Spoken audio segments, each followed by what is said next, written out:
So I have shared my PPT. Is it visible to everyone? Yes, sir. Yes, sir. Yes, sir. Okay, fine, fine. Thank you.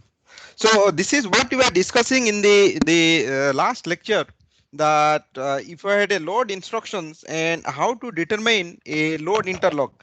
The interlock is nothing but a piece of hardware that will detect a hazard, and it can stall the pipeline if it is not possible to overcome the hazard. And this is what we discussed last class, that you had a load instructions, and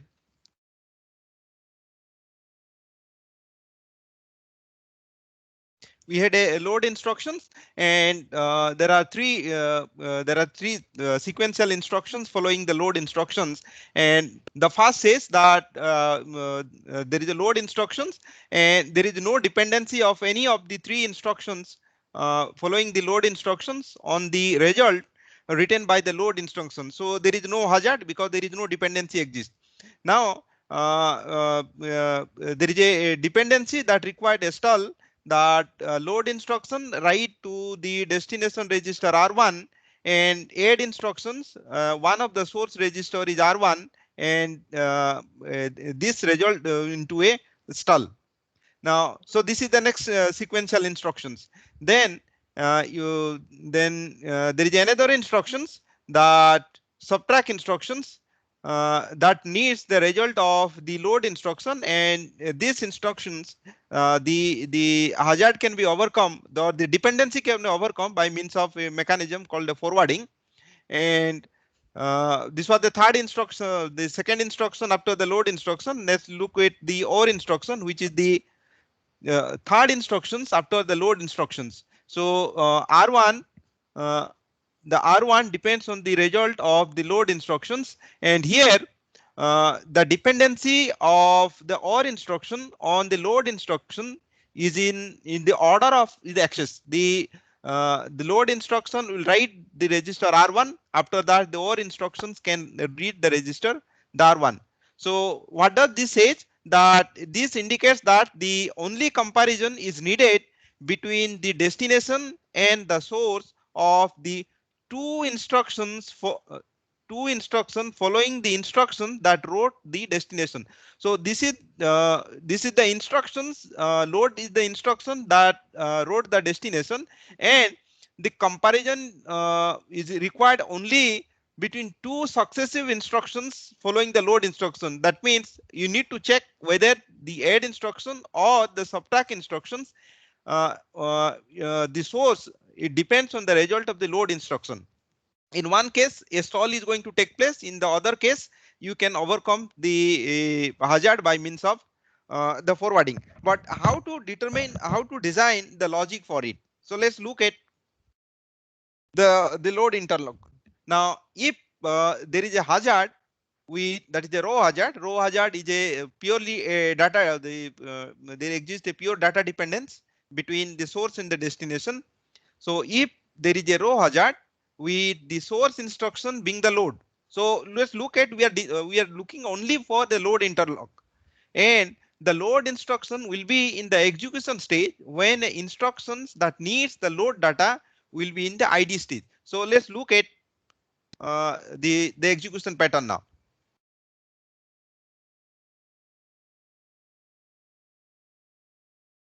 So these are my pipeline register. So this is the instruction decode fetch. This is the execution fetch. This is the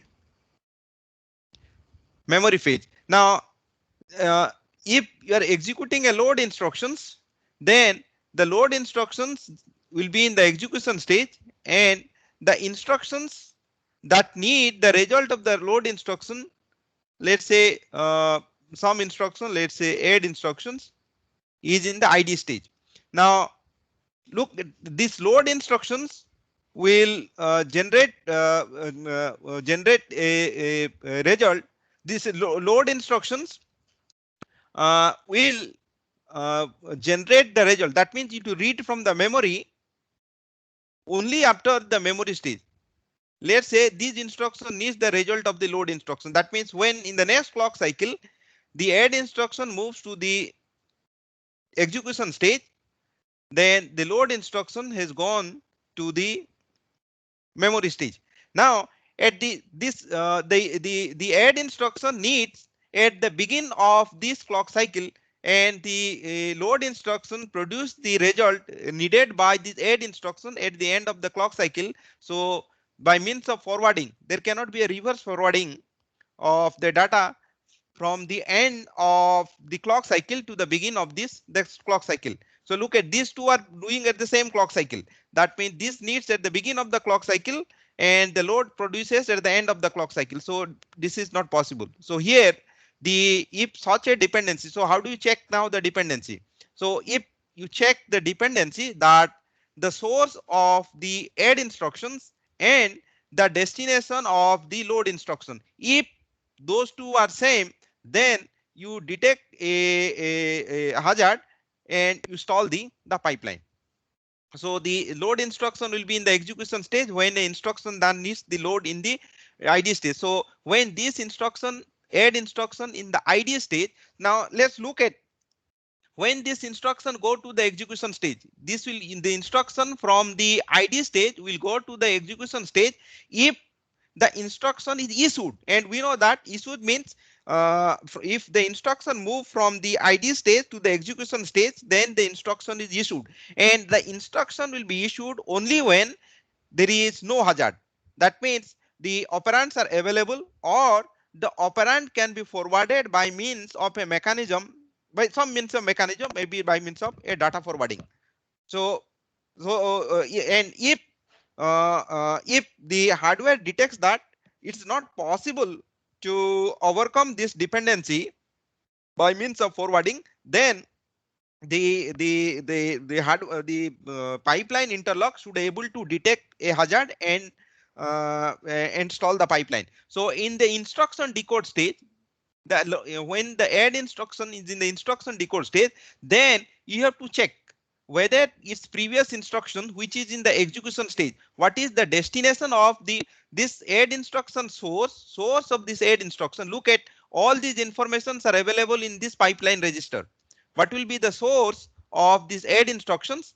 This is between instruction fetch, instruction decode, pipeline register. So you get a field that is ALU. ALU needs two inputs. So there is a field A, there is a field B. So you extract the field A, field B from this pipeline register.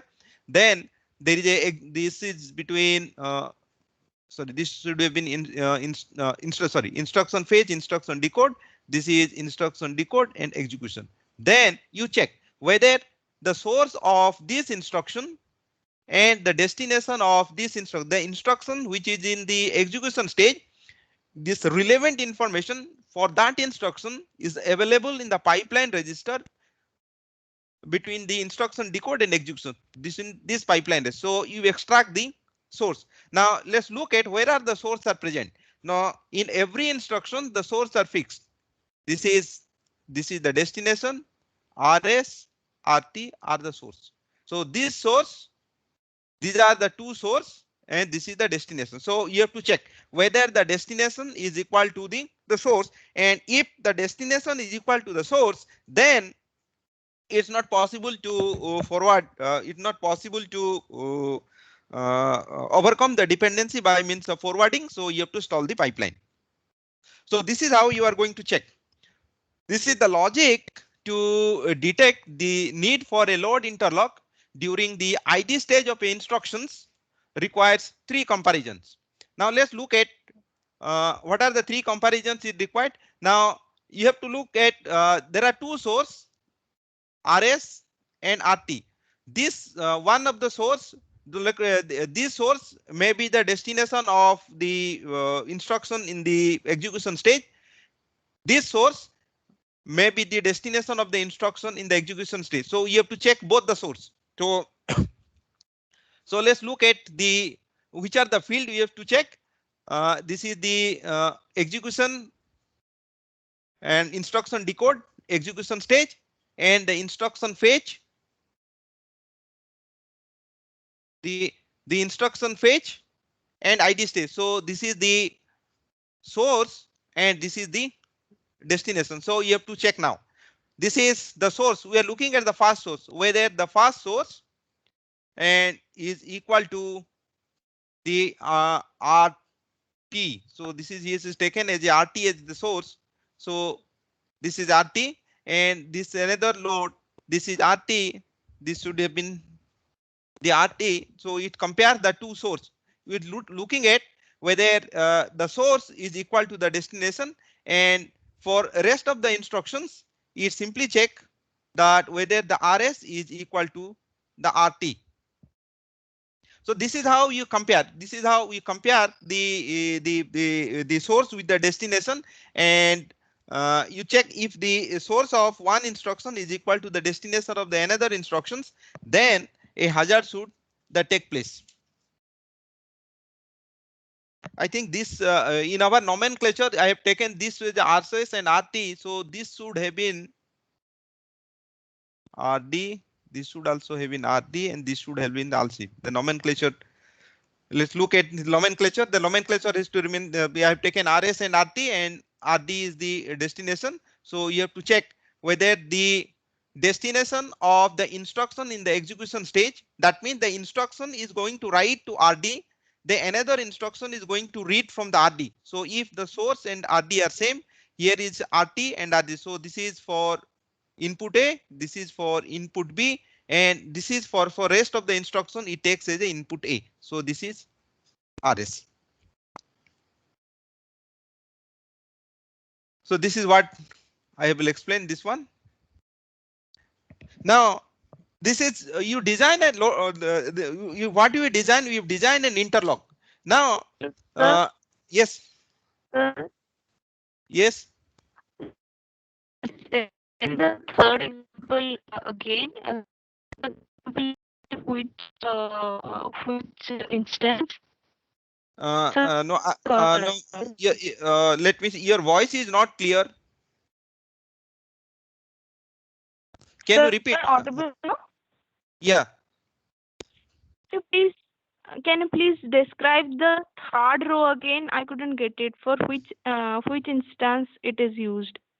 So let's look at this is the register ALU instruction, right? In the register ALU instruction, the this is my this is my ALU. It needs input A. There is an input B. So let's say this is my RS. This is A. You access RS, that is stored in A. You access RT, register file RT, and that is stored in B, right? So A and B input are gone. For rest of the instructions, it needs only the register A. Let's say immediate instructions. Register immediate. In a register immediate, you add A with the sign extended immediate field. This is the immediate field, and this field is sign extended immediate field.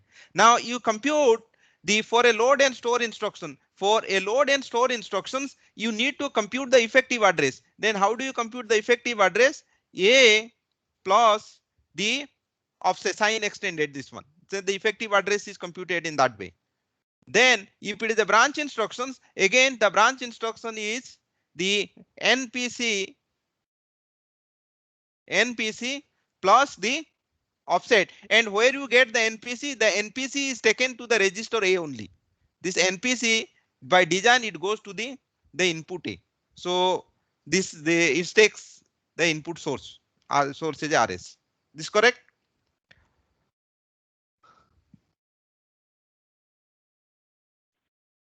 Now let's look at how the forwarding can be done. Now if need to be if a forwarding has to be done, then again you have to do the same thing same operations. Now let's look at the forwarding, and let's take some specific cases of the forwarding. So let me slightly go back, and let me explain how the forwarding take place. Now okay, let's look at forwarding. Now in case of a forwarding, so these are the pipeline register. This is instruction decode. Let's say this is instruction decode stage. This is execution stage. This is sorry. This is memory stage, and this is write back stage. So these are the corresponding the pipeline register between each of the stage. Now there is a instructions in the instruction decode stage. So let's say write instruction 1. So let's write a instruction. This is the instruction execution stage. I2 the instruction in the instruction decode stage. Now the instruction I2 needs the result of the instruction I1. Now when the instruction I2 needs this, so there is a dependency. There is a data dependency between instruction I1 and instruction I2.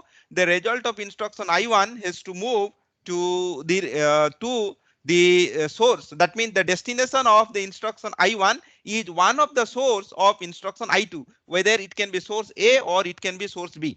Then the at this stage you read the register file is to read, but you know when you read the register file, the register that you are going to read in the ID stage, that will contain a wrong information, because the information that has to be flow from instruction I1 to the instruction I2. So when this instruction I2 move to the next clock cycle, in the next clock cycle, in a let's say in a clock cycle T, this is the situation. So what happens in the clock cycle T plus 1? Let's look at what happens in clock cycle T plus 1.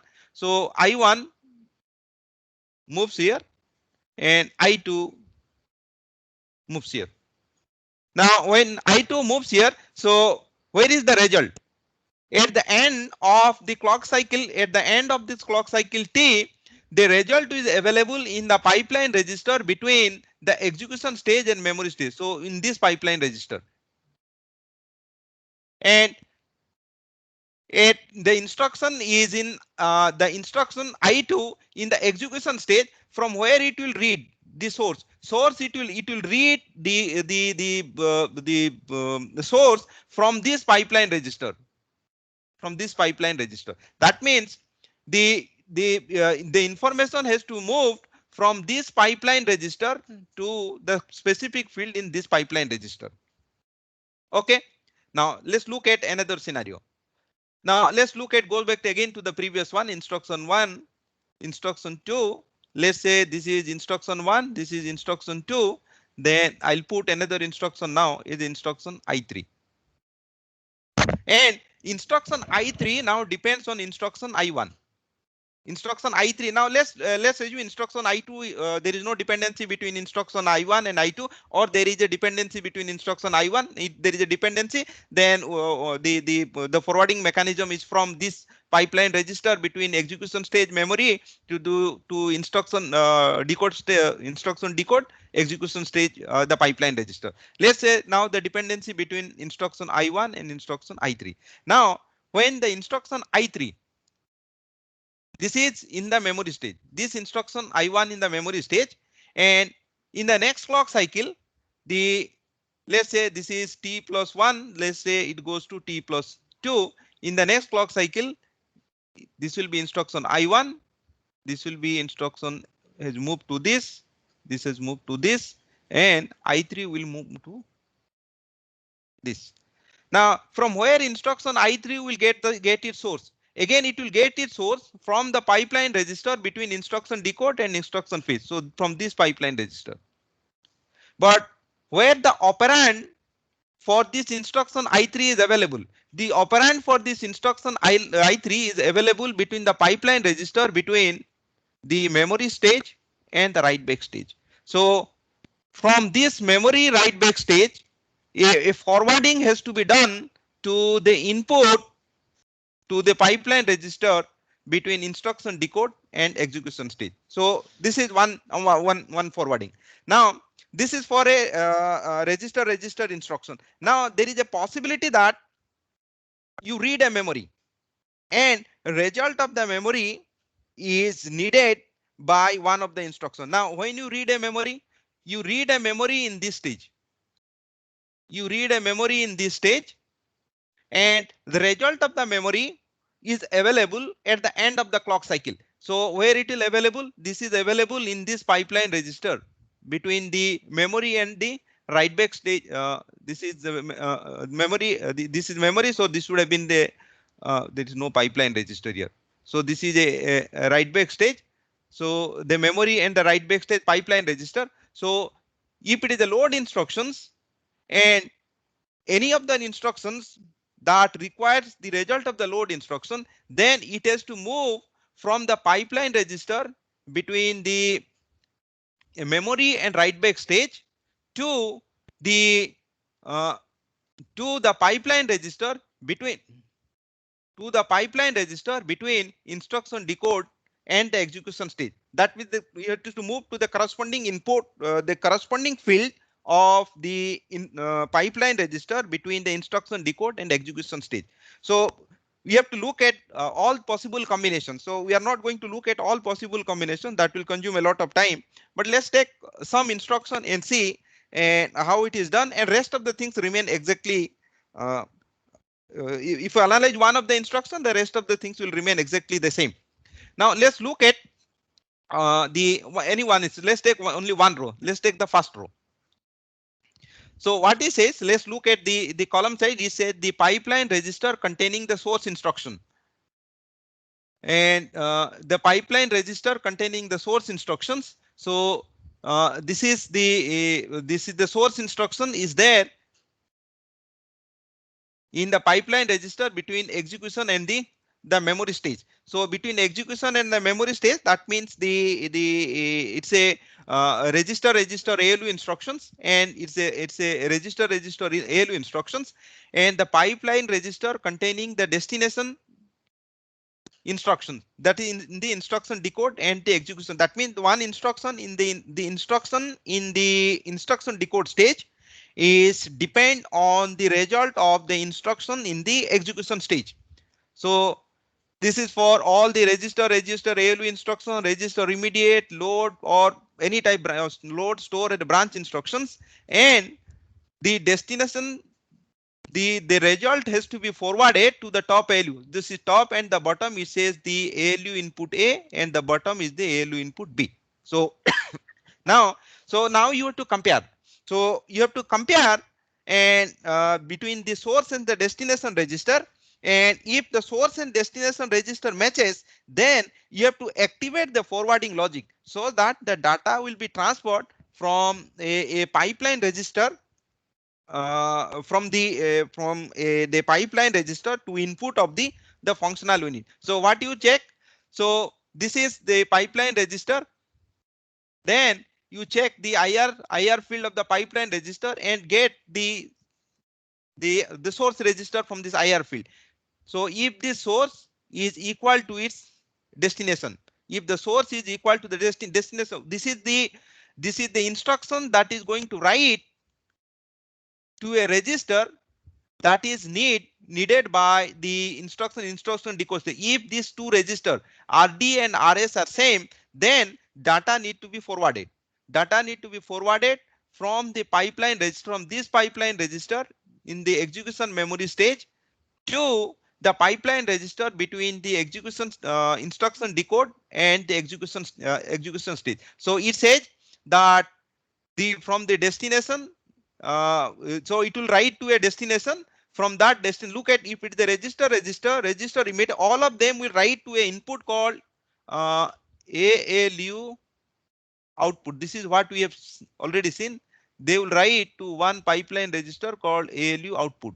So from the ALU output, so execution memory dot ALU output, it has to go to the instruction decode execution stage. So here there are two registers, A and B. So it is instruction decode execution dot A or instruction decode execution dot B. So it will move in that way.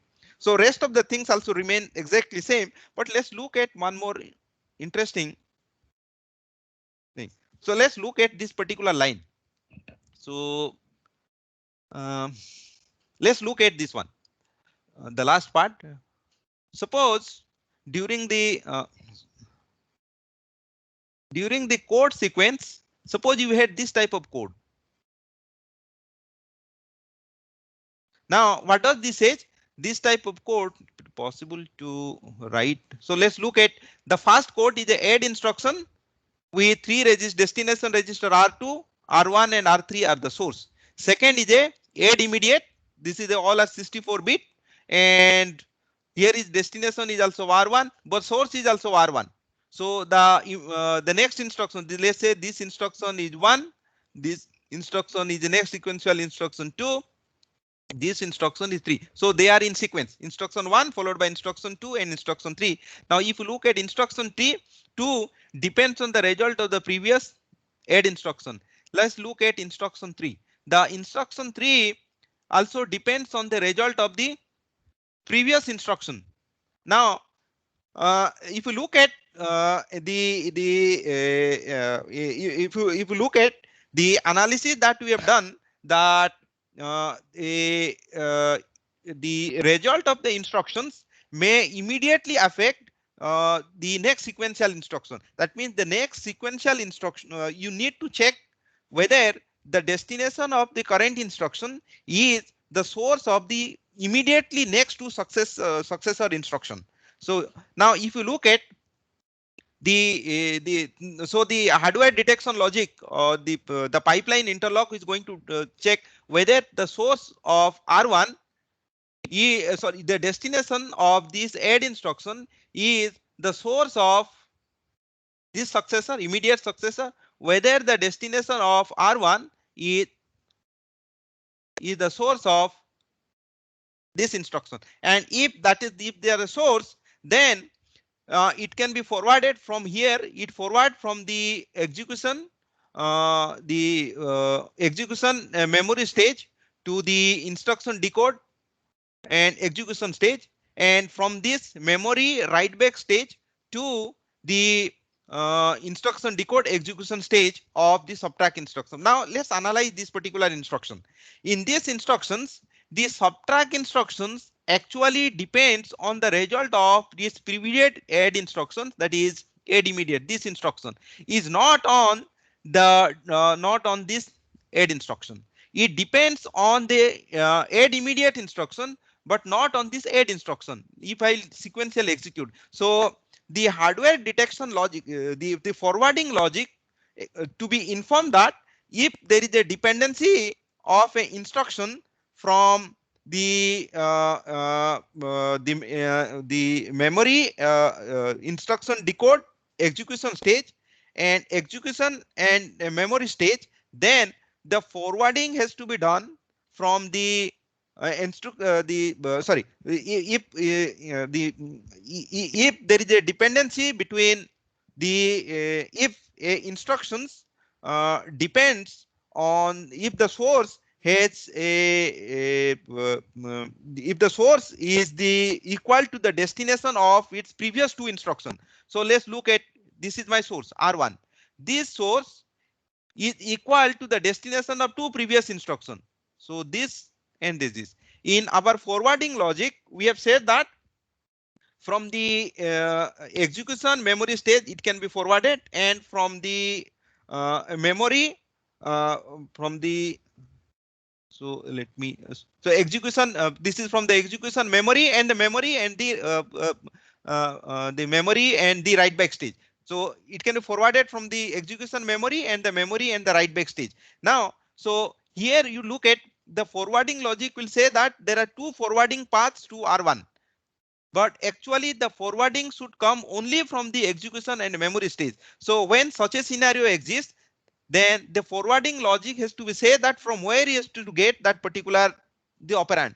So if you look at the last statement says the logics on above can be extended to any no, for the subtract instruction uses the result of the immediate add instruction rather than the result of the add instruction. The logic shown above can be extended to handle this case by simply forwarding simply testing that the forwarding from the memory and write back stage is enabled only when the forwarding from the execution and memory stage is not enabled. So here you look at This in this case, the forwarding logic will enable there are two things. One is from the memory write back stage, the other one from the uh,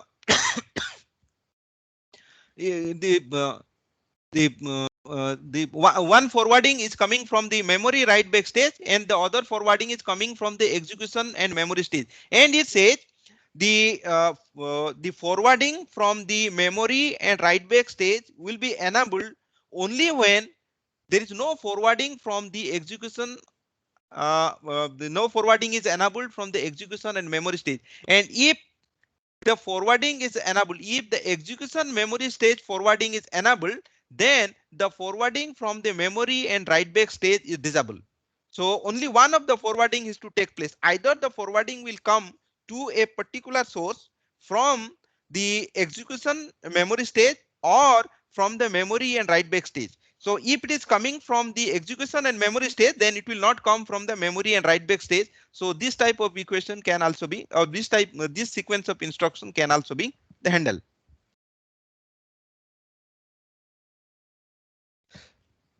Now let's look at how the branches can be handled. So let's look at the forwarding path now.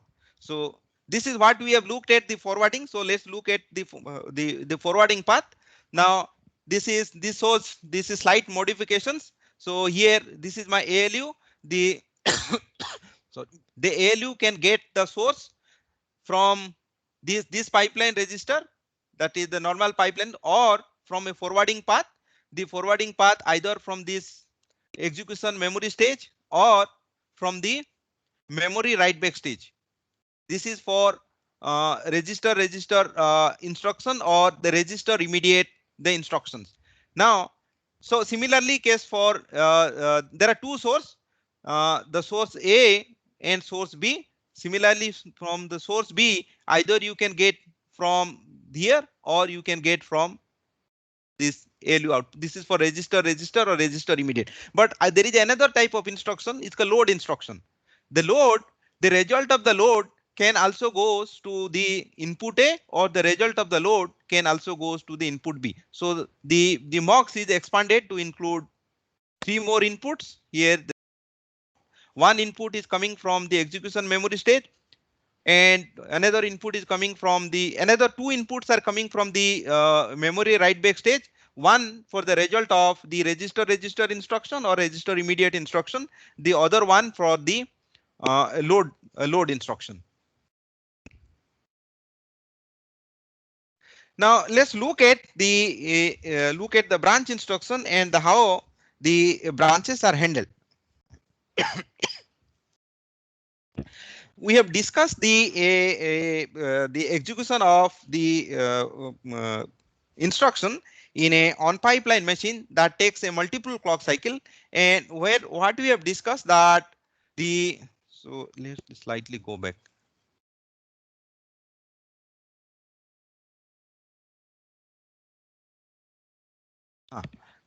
Let's look at this one.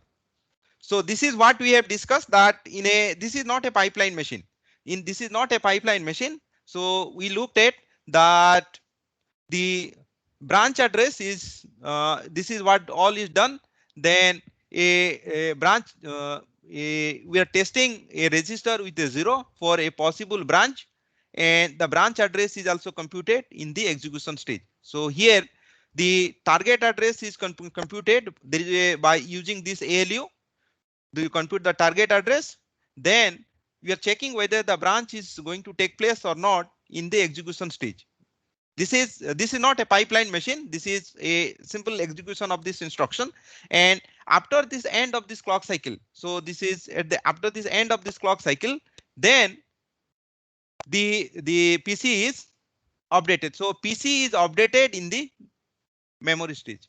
So at the beginning of the memory stage, the PC is updated. Now, if I want to pipeline this one, because it is not a pipeline machine, so the PC, when the instruction completes, it's in the write back stage.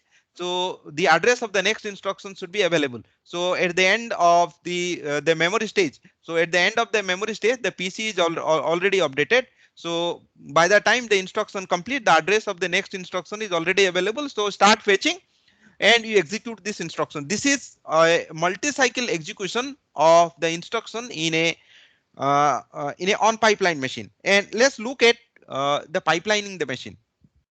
Now, when you pipeline this machine, then at the end of this clock cycle, the PC has to be updated. Now, if the PC is to be updated, then my original machine need to be slightly modified so that so that I can do the pipelining. Now, in this case, in the previous diagram that I have shown, that the target address was computed in the execution stage. Now we'll move the target address computation and the branch detection into the instruction decode stage. And to compute the target address, that means I need to have one more ALU. So you add one more ALU here in the instruction decode stage to compute the target address. Then you move the detection. So it is detecting whether the branch equal to 0, or a branch not equal to 0. So we are moving a 0 test. So we are moving this is specifically for the MIPS architecture, and we are looking at the branch condition for testing a register for a 0 value, whether it is equal to 0 or not equal to 0. Some branching is going to take place. Sorry. So you move a 0 test and in the instruction decode stage, such that at the end of every clock cycle, the PC is updated. So the PC is updated. So PC, you compute the next PC. This is the NPC. The PC, this is PC plus 4. So or you compute the target address. So this input. There is a the MUX has a 2 input, whether one of the input is PC plus 4 and this is the branch target, and we are also specifying the condition bits. If this is 0 test you are performing and the branch is to take place, then the MUX will be set accordingly.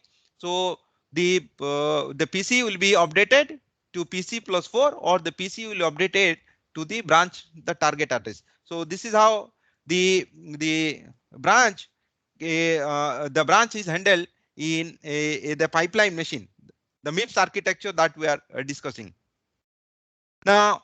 So once you do this one, then slight modification need to be taken place. So what are the conditions to be tested? That in the instruction decode stage, you you fetch it right to the pipeline register, and if you look at the PC or the NPC, we have to check that the opcode is equal to the branch. So you are checking the instruction phase and the decode the opcode is equal to branch, and you are checking that some register this particular register is the register A is equal to 0. So you are looking at a specific register A. If that is equal to 0, then a branch is going to take place, otherwise the branch is not going to take place. So you check if it is a branch and this particular register A equal to 0, then you then the PC is to updated by the target, that is NPC plus the sign extend the immediate field. So this is to be left shifted by 2 bits, else the PC is equal to PC plus 4. These changes is to be taken place, and this remain the same as that of the instruction in the on pipeline machine. You fetch, put it in register A, fetch the next register, put it in the register B. The instruction register is moved from one pipeline register to the next pipeline register, and you sign extend the immediate field. So these are the steps that is to be taken.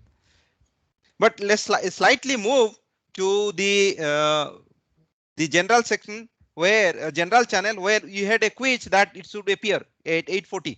So immediately move back. So minutes to do. Go to the general channel and you'll find a quiz